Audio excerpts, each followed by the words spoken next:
Bapak Ibu para jemaah sekalian yang disayangi Allah dan dicintai Allah,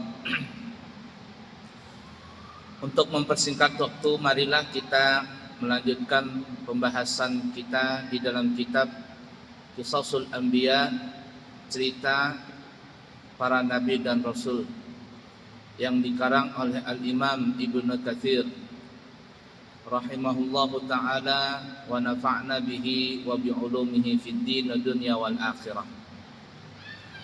Pertemuan yang lalu kita telah membahas tentang kisah Musa As-Samiri dan kaum-kaum yang mengikuti kesesatan Musa As-Samiri. Dan ada yang mengatakan, tapi wallahu alam, hanya Allah yang maha tahu hakikatnya. Yang cikal bakal katanya nanti menjadi Dajjal itu adalah Musa Samiri yang di zaman Nabi Musa, yang kemarin kita ceritakan. Dialah yang menjadikan sesembahan patung sapi, patung anak sapi yang dibuat dari emas. Kemudian dia mengambil tanah bekas, ada yang mengatakan kepakan malaikat Jibril, ada yang mengatakan bekas injakan telapak kaki Jibril. Tanah tersebut diusapkan ke mulut patung anak sapi itu, kemudian patung anak sapi itu pun bisa bersuara. Dan Musa As-Samiri pun memprovokasi kaum Bani Israel untuk menyembah patung anak sapi itu. Dan kita sudah ceritakan panjang lebar tentang kisah Musa As-Samiri.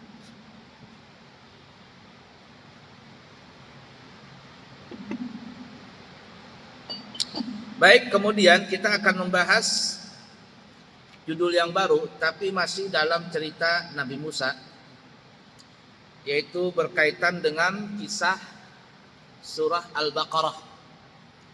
Surah Al-Baqarah yang di situ menceritakan tentang sapi betina. Al-Baqarah, sapi betina. Al-Baqarah itu diceritakan di surah Al-Baqarah ayat 67 sampai 73 sampai 73. Kita bacakan Qur'annya, kita bacakan terjemahannya, lalu kita akan menerangkan di dalam kitab ini tentang pendapat-pendapat para ulama yang berkaitan dengan ayat ini, dengan penafsiran ayat 67 sampai 73 ini. A'udzu billahi minasy syaithanir rajim. Bismillahirrahmanirrahim. Wa idh qala Musa liqaumihi innallaha ya'murukum an tadhbahu baqarah. Innallaha ya'murukum an تذبحوا بقرة قالوا أتتخذنا هزوا قال أعوذ بالله أن أكون من الجاهلين قالوا ادع لنا ربك يبين لنا ما هي قال إنه يقول إنها بقرة لا فارض ولا بكر عوان بين ذلك فافعلوا ما تؤمرون قالوا ادع لنا ربك يبين لنا ما لونها قال إنه يقول إنها بقرة صفراء فاقع لونها تسر الناظرين قالوا ادع لنا ربك يبين لنا ما هي إن البقرة شابه علينا وإنا إن شاء الله لمهتدون قال إنه يقول إنها بقرة لا ذلول تثير الأرض ولا تسقي الحرث musallamatun la syiyata fiha qalu al-ana ji'ta bil haqqi fadhabahuha wa ma kadu yaf'alun wa idh qataltum nafsan fadara'tum fiha wallahu mukhrijum ma kuntum taktumun faqulna idribuhu bi ba'dihha kadzalika yuhyillahul mauta wa yuriikum ayatihi la'allakum ta'qilun.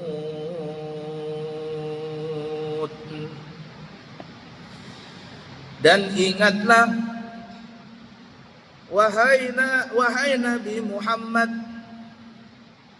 ketika Nabi Musa berkata kepada kaumnya, sesungguhnya Allah menyuruh kalian untuk menyembelih seekor sapi betina. Mereka berkata, apakah engkau hendak menjadikan kami menjadi buah ejekan? Nabi Musa menjawab, aku berlindung kepada Allah agar tidak menjadi salah seorang dari orang-orang yang jahil. Mereka menjawab, mohonkanlah kepada Tuhanmu untuk kami agar Dia menerangkan kepada kami sapi betina yang bagaimanakah dia. Nabi Musa menjawab, sesungguhnya Allah berfirman bahwa sapi betina itu adalah sapi betina yang tidak tua dan juga tidak muda, pertengahan antara itu. Maka kerjakanlah apa yang diperintahkan kepada kalian. Mereka berkata, mohonkanlah kepada Tuhanmu untuk kami agar Dia menerangkan kepada kami apakah warnanya. Nabi Musa menjawab, sesungguhnya Allah Subhanahu wa ta'ala berfirman bahwa sapi betina itu adalah sapi betina yang warnanya kuning, yang kuning tua warnanya, lagi menyenangkan orang-orang yang memandangnya. Mereka berkata, mohonkanlah kepada Tuhanmu untuk kami agar Dia menerangkan kepada kami bagaimana hakikat sapi betina itu, karena sesungguhnya sapi itu masih samar-samar bagi kami, dan sesungguhnya kami insya Allah akan mendapatkan petunjuk untuk memperoleh sapi betina itu. Nabi Musa berkata, sesungguhnya Allah berfirman bahwa sapi betina itu adalah sapi betina yang belum pernah dipakai untuk membajak tanah dan tidak pula untuk mengairi tanaman, tidak ada cacat, tidak ada belangnya. Lalu mereka berkata, sekarang barulah engkau menerangkan hakikat sapi betina yang sebenarnya. Kemudian mereka menyembelihnya, dan hampir saja mereka tidak dapat melaksanakan perintah itu. Dan ingatlah, ketika engkau membunuh seorang manusia, lalu kalian saling tuduh-menuduh tentang siapa pembunuhnya, dan Allah hendak menyingkapkan apa yang selama ini kalian sembunyikan. Lalu kami berfirman, kata Allah, pukulkanlah mayat itu dengan sebahagian anggota sapi betina itu. Demikianlah Allah menghidupkan kembali orang-orang yang telah mati dan memperlihatkan padamu tanda-tanda kekuasaannya agar kamu mengerti.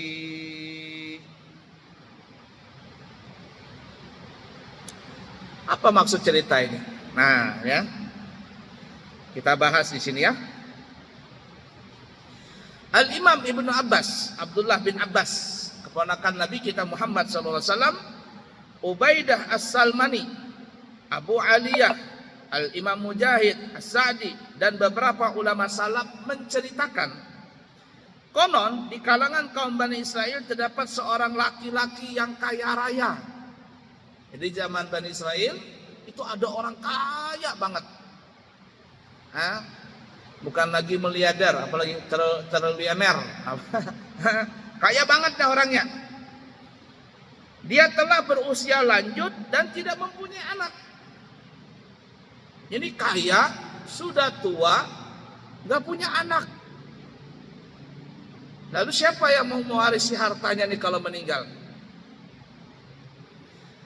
Dia mempunyai beberapa anak laki-laki dan saudara laki-lakinya. Nah, jadi nggak punya anak, tapi entah di sini dari ceritakan apakah punya istri apa enggak. Yang jelas nggak punya anak, tapi orang kaya ini punya keponakan laki-laki dari saudara laki-laki.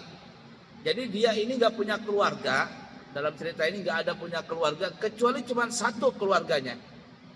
Apa itu? Keponakannya dari saudaranya. Saudaranya mungkin sudah meninggal, bapaknya si anak ini meninggal juga mungkin ya. Wallahu alam. Yang jelas dalam cerita ini hanya satu orang saja keluarganya, yaitu keponakannya saja. Artinya kalau seandainya si laki-laki ini meninggal dunia, harta warisannya itu yang mewarisi adalah keponakannya itu.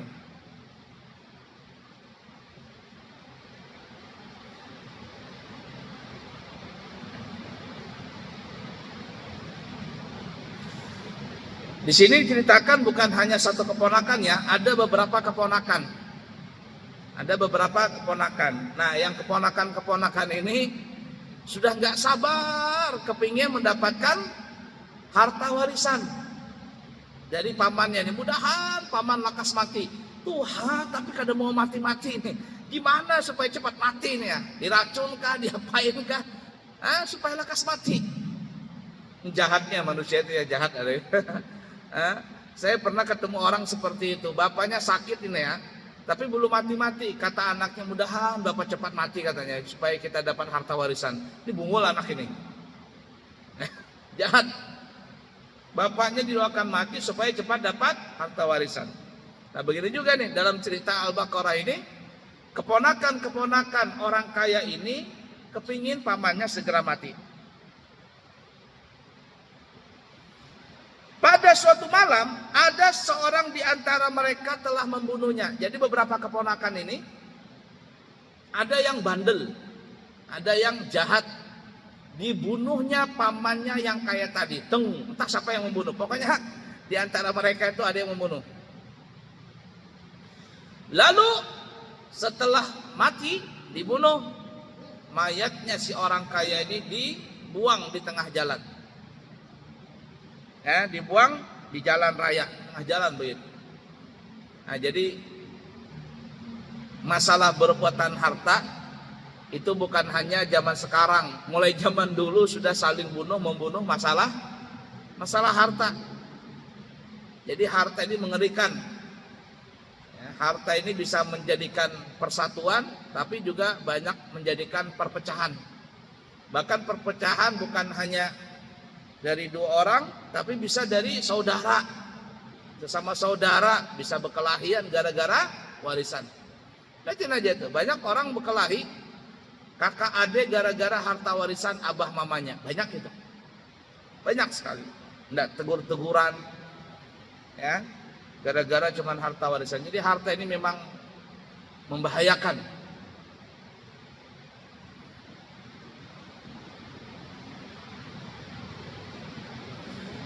Nah, jadi ada yang mengatakan setelah dibunuh oleh salah satu keponakannya orang kaya ini, mayat itu ditaruh di tengah jalan.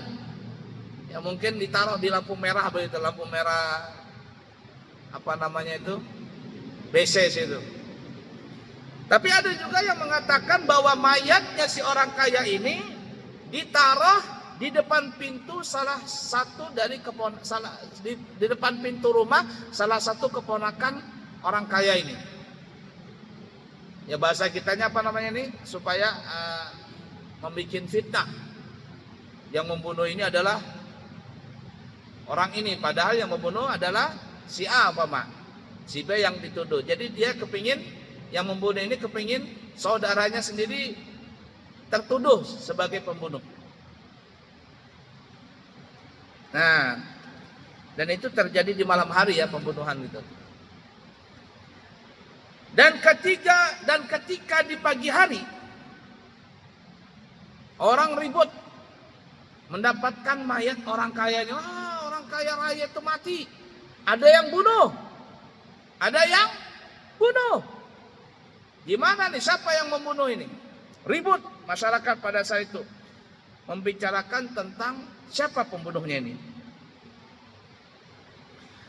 Lalu datanglah anak laki-laki saudaranya alias keponakannya datang.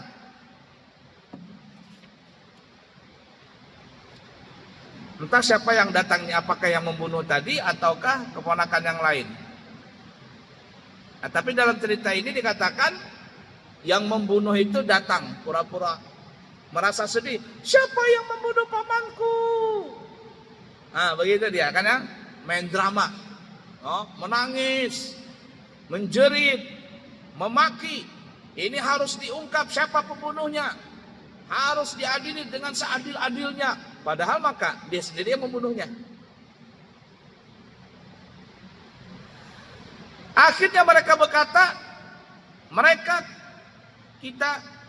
mengapa ribut sendiri? Padahal di tengah-tengah kehidupan terdapat seorang rasul, yaitu Nabi Musa.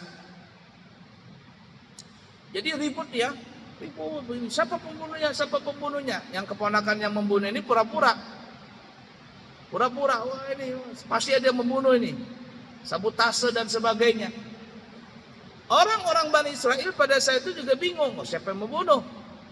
Dan mereka tidak curiga kepada keponakan ini, karena keponakannya pintar berakting, pintar berdrama. Jadi orang-orang di situ menyangka bahwa yang keponakannya bukan dia yang membunuh, karena dia menangis, menuntut siapa pembunuh pamannya ini. Lalu orang-orang Israel ini berkata, kenapa kita bingung-bingung? Di tengah kita ini kan ada Nabi Musa. Kita cari tahu saja. Kita laporkan berita ini kepada Nabi Musa, biar Nabi Musa nanti meminta kepada Allah mencari tahu siapa pembunuhnya orang ini. Biasalah ya, kalau orang kaya meninggal tuh heboh banget. Heboh karena kan hartanya banyak nih. Tapi kalau orang miskin yang mati, biar sudahlah, kubur aja. Tapi kalau orang kaya yang banyak duitnya, apalagi matinya secara tidak normal, heboh itu. La ilaha illallah. Nah, kemudian keponakan ini setelah mendapatkan saran dari orang-orang Israel pada saat itu agar meminta bantuan kepada Nabi Musa mencari pembunuhnya pamannya ini, supaya Nabi Musa berdoa dan Allah nanti mengilhamkan, memberikan wahyu kepada Nabi Musa. Lalu si keponakan ini yang tadi membunuh pura-pura datang kepada Nabi Musa, berakting lagi di depan Nabi Musa. Supaya apa? Supaya Nabi Musa membantu siapa pembunuh pamannya ini.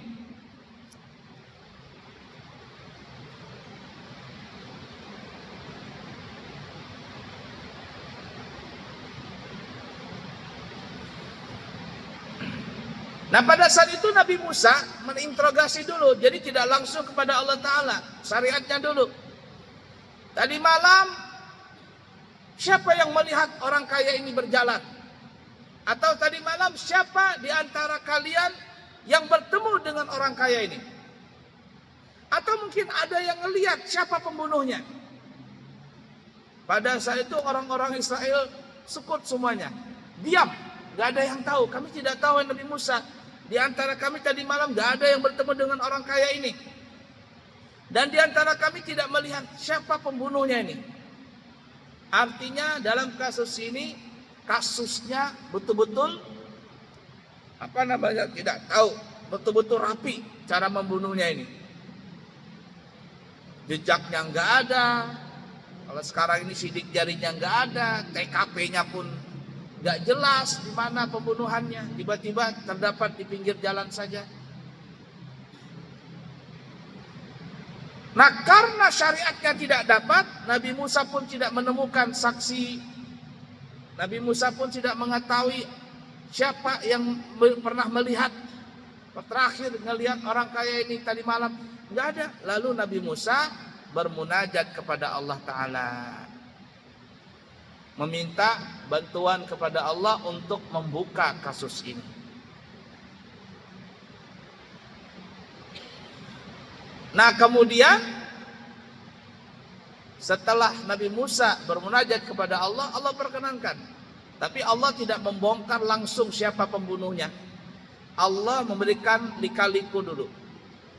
Ya, Allah cuma membuka kisi-kisinya. Kata Allah Ta'ala, Nabi Musa, sampaikan tuh ke orang-orang Israel, kalau mereka mau tahu siapa pembunuh orang kaya itu, maka sembelihlah anak sapi.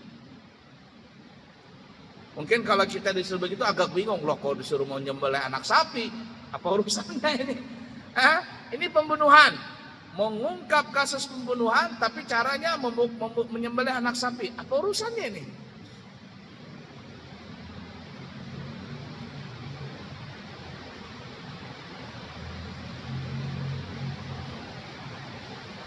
Nah, karena itu mereka mengatakan kepada Nabi Musa, "Atattakhiduna huzwa?" Qala a'udzubillahi an akuna minal jahilin. Ketika Allah memberitahukan kepada Nabi Musa dan Nabi Musa memberitahukan kepada mereka, "Hai kalian orang-orang Israel, kalau kalian ingin tahu siapa pembunuhnya, kata Allah, sembelih anak sapi betina." Lalu mereka mengatakan, "Hai Nabi Musa," bahasa kitanya, "ini jangan main-main. Ini kasus pembunuhan, kenapa kami disuruh menyembelih anak sapi betina? Apa kaitannya? Jangan main-main." Kata Nabi Musa, "Aku berlindung kepada Allah dari golongan orang-orang yang jahil. Aku nggak mau juga. Tapi kalian minta kepada Allah untuk mengungkap kasus ini. Kata Allah, sembelih anak sapi betina. Entah apa hikmah dibalik itu, yang penting sembelih." Tapi karena orang Israel kan suka protes, masa Allah nyuruh nyembelih anak sapi? Ada-ada aja. Jangan main-main. Nah, bahasa kita tuh begitu tuh.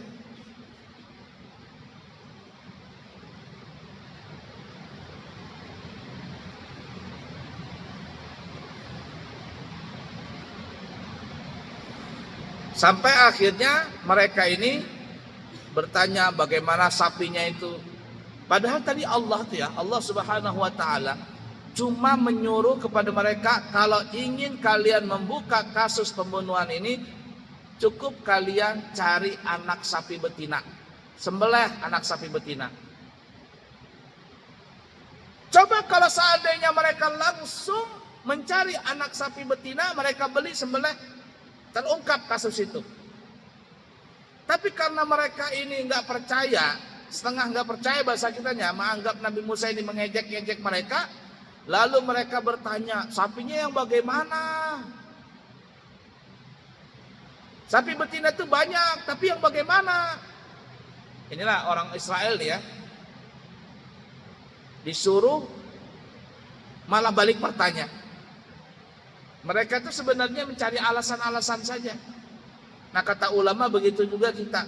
Kalau kita punya guru nih ya, kata guru kerjakan A, maka jangan tanya kepada guru, kenapa guru kok aku disuruh A? Jangan tanya, kerjakan aja. Jangan banyak bertanya. Ini kalau sudah kepada levelnya kepada ulama, kepada guru. Kalau guru sudah bilang A, kerjakan. Jangan guru bilang A, dia bilang Z. Kenapa gini? Kenapa guru? Kenapa guru? Nah, itu dikatakan kalau santri berkata kepada gurunya, kenapa? Pada saat itu sudah santri itu sudah gagal menjadi santri. Kecuali dia bertobat minta ampun sama gurunya. Jadi kalau dia disuruh gurunya lalu dia bertanya, kenapa guru? Nah, itu Itu jelek tuh pertanyaan itu. Kerjakan saja. Jangan banyak bertanya. Karena kalau banyak bertanya itu kayak Bani Israel, akhirnya berat sendiri. Sapinya yang bagaimana Nabi Musa? Tanya sama Allah. Lalu Allah membuat berat dia. Oh, sapinya itu tidak terlalu tua, tidak terlalu muda. Tidak terlalu tua, tidak terlalu muda. Warnanya bagaimana? Warnanya kuningnya kemas-emasan, kuning tua. Pokoknya kalau orang ngelihat sapi itu pasti kepingin untuk memilikinya. Karena sapi betina ini luar biasa. Kulitnya itu kuning, bulunya itu kuning kemas-emasan, unik sapinya. Dan sapi ini, kata mereka, lalu bagaimana lagi yang betul dong, kasih tahu yang lebih detail, kata mereka. Kata Allah Ta'ala bilang ke Nabi Musa, sapinya itu bukan untuk membajak sawah, bukan juga untuk membajak perairan. Pokoknya sapinya itu sapi peliharaan, bukan sapi pekerja. Warnanya kuning kemas-emasan, yang ngelihat pasti orang kepingin untuk memilikinya. Cantik sapi itu, jinak, pintar, bersih, lengkap dah. Bingung akhirnya mereka, di mana cari sapi yang bulunya kuning kemas-emasan itu? Di mana cari sapi, anak sapi yang bukan untuk dibajak, yang umurnya tidak tua juga tidak muda? Di mana cari? Bingung nih. Karena mereka banyak bertanya, lalu Allah membuat berat dia. Lalu Allah memberikan berat mereka. Coba kalau seandainya kata ulama dari awal, potong anak sapi kata Allah, langsung mereka potong, selesai urusan. Tapi karena mereka banyak bertanya, maka Allah pun membuat berat.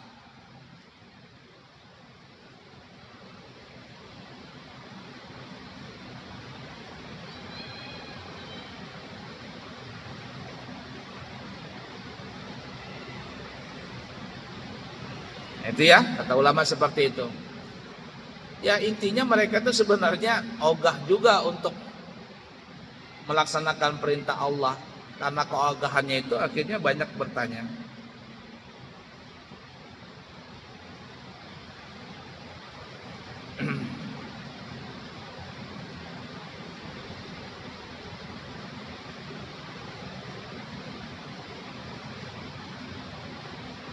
Baiklah ya.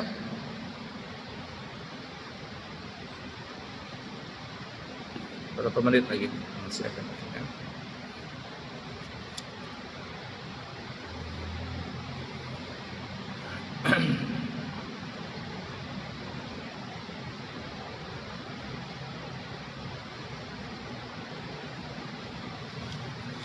Nah, ketika sudah jelas nih sifat dan bentuk sapi tadi, tidak ada cacat, warnanya kuning tua, bahasa kita mungkin kuning kemas-emasan ya, enak dilihatlah. Kemudian bukan untuk dibajak, bukan untuk mengairi perairan, dia cuma sapi peliharaan, nggak tua nggak muda. Sebenarnya kata para ulama, di dalam hati mereka orang-orang Israel ini masih menyangsingkan atau meragukan tentang perintah itu, tentang perintah Allah. Apa benar nih motong sapi bisa menghidupkan orang mati, bisa mengetahui kasus orang mati siapa pembunuhnya? Kayaknya nggak percaya nih. Ya, kata mereka begitu tuh dalam hati mereka.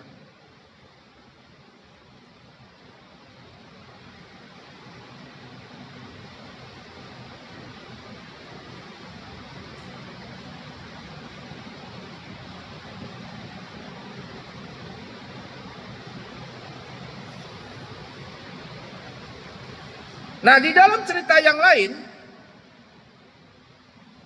sapi ini dimiliki oleh seorang perempuan yang janda beserta anak yatim yang dipeliharanya.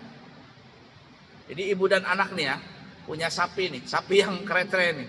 Jadi setelah jelas nih kriteria sapi tadi, orang Israel bingung carinya kemana ini sapi ini, bingung. Pergi ke timur, ke barat, utara, selatan, nggak ada orang punya sapi yang model seperti itu. Nah, dalam cerita yang lain dikatakan ada seorang perempuan janda hidup beserta anaknya, anak yatim berarti ya. Mereka berdua ini punya anak sapi yang yang kriteria sama yang disifatkan oleh Nabi Musa tadi. Mereka ini miskin. Kata mamanya, "Nak, jual sapi itu ke pasar. Nanti kalau laku dapat uang, kita bisa menggunakan uang itu untuk kehidupan kita di sini." Anaknya ini anak saleh. Ibunya ini walaupun miskin, orang yang ahli ibadah. "Baik, Ma," kata anaknya. Ulun berangkat ke pasar. Dibawalah anak sapi betina tadi ke pasar. Di pertengahan jalan, Jibril datang. Kata Jibril, "Hei, Fulan," bahasa kitanya, "mau kemana kamu?" Dia nggak tahu ini malaikat Jibril. "Saya mau ke pasar." "Ngapain ke pasar?" "Inilah disuruh mama jual sapi." Kata malaikat Jibril, "Kamu pulang aja ke rumah, nggak usah dijual. Sapi ini nggak usah dijual. Bilang sama mamamu, nanti ada orang yang mencari sapimu ini. Mereka tuh pasti membeli sapimu ini, tapi kamu jangan jual sapi ini seberapapun harganya, kecuali harganya itu sebanyak emas yang ditumpuk di kulit sapi ini." Jadi sapi itu kan dikulitin tuh ya, ditebentangkan di mana, di tanah atau di lantai begitu, ditumpuk emas. Selama kulit tadi bisa menampung emas, maka terus ditampung. Tapi kalau kulit tadi tidak bisa menampung lagi, jatuhan emasnya bla bla bla bla. Nah, yang jatuh ini tidak termasuk harga, yang harga itu yang emas yang ada di kulit sapi tadi. Nah, kira-kira berapa ratus kilo tuh emas tadi. Tapi yang meninggal karena ini orang kaya, ya tidak masalah, banyak hartanya. Pulang anak ini lapor sama mamanya, "Mama, lapor. Ada apa, Nak? Kenapa nggak jadi jual? Ini tadi ada orang di tengah jalan disuruh saya pulang. Katanya suruh lapor sama mama, sapi ini jangan dijual dulu di pasar, nanti ada orang yang cari sapi ini. Katanya jualnya sebanyak emas yang ada yang seberat atau sebanyak emas yang bisa tertampung di kulit sapi ini. Harganya segitu." Akhirnya orang-orang Israel datang. "Wah, ini sapi, kita beli." Kata anak yatim, "Enggak, kami enggak mau jual." "Kenapa enggak mau jual?" "Berapa? Kita beli juga." Katanya, "Kami akan jual, tapi sebanyak emas yang bisa tertampung di kulit sapi ini." Bingung dia. Nah, akhirnya sudah capek mencarinya. Setelah dapat harganya selangit, gimana ini? Ya mau nggak mau akhirnya mereka pun melaksanakan dan membeli sapi tadi. Karena anak yatim tadi anak saleh, berbakti kepada orang tuanya, walaupun mereka miskin, akhirnya Allah berikan anugerah dari anak sapi tersebut.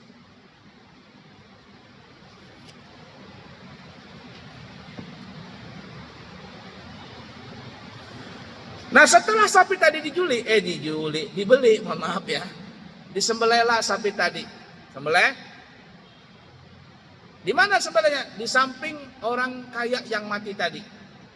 Sembelih oleh Nabi Musa, sapinya juga mati. Nah, kemudian kata Allah dalam Al-Qur'an tadi, "Faqul nadribuhu bi ba'dihha." Lalu Allah perintahkan kepada Nabi Musa setelah sapi tadi tersembelih, kata Allah Ta'ala, "Hai Nabi Musa, pukulkanlah sapi itu kepada orang mati." Nah, di sini para ulama ada beberapa beda pendapat. Ada yang mengatakan yang dipukulkan dari sebagian anak sapi tadi kepada orang mati itu adalah, ada yang mengatakan dagingnya, daging paha. Jadi diambil setelah dibunuh, dipotong daging pahanya, dipukulkan daging itu kepada orang mati. Ada juga yang mengatakan bahwa yang diambil itu adalah tulang, ya, tulang rusuknya, tulang sapi, tulang muda. Mana tulang muda? Ya di sini ya. Ada juga yang mengatakan diambil dari depan sapi itu, entah di kulitnya kah di mana. Tapi ada juga yang mengatakan, dan ini yang banyak ulama mengatakan, Yang dipukulkan ke badan orang mati itu adalah buntut sapinya. Buntut, karena kan buntut sapi panjang tuh, tinggal tek. Jadi ini disejajarkan, ini si mayitnya, ini sapi betinanya. Setelah disembelih, disejajarkan, kemudian buntut sapi tadi dipukulkan ke orang mati. Teng begitu. Siapa yang memukulkan? Nabi Musa. Nah, setelah dipukulkan dan pendapat kembali kuat adalah buntut sapi tadi, maka orang itu pun hidup kembali. Setelah hidup ditanya oleh Nabi Musa, orang kaya, siapa yang membunuhmu? Siapa? Hidup, tanya siapa yang membunuhmu? Lalu orang yang tadi mati ini hidup kembali, dia berkata, yang membunuhku adalah keponakanku sendiri. Tuh orangnya yang tadi pandai berakting itu orangnya yang bunuh aku.